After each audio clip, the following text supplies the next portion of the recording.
La economía aragonesa ya crece y volverá a hacerlo de forma importante en 2 años. Así lo ha asegurado este lunes el presidente del Gobierno de Aragón en la celebración del 25 aniversario de la empresa Janet.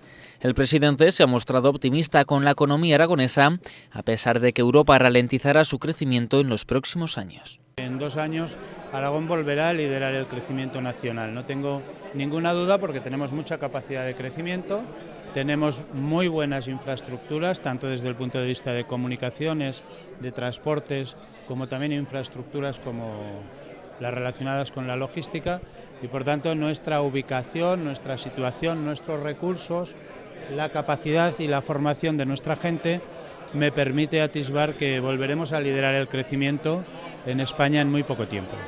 Marcelino Iglesias considera además que empresas como Janet son un ejemplo por el uso de la tecnología, por la colaboración con otras empresas y por su visión de futuro.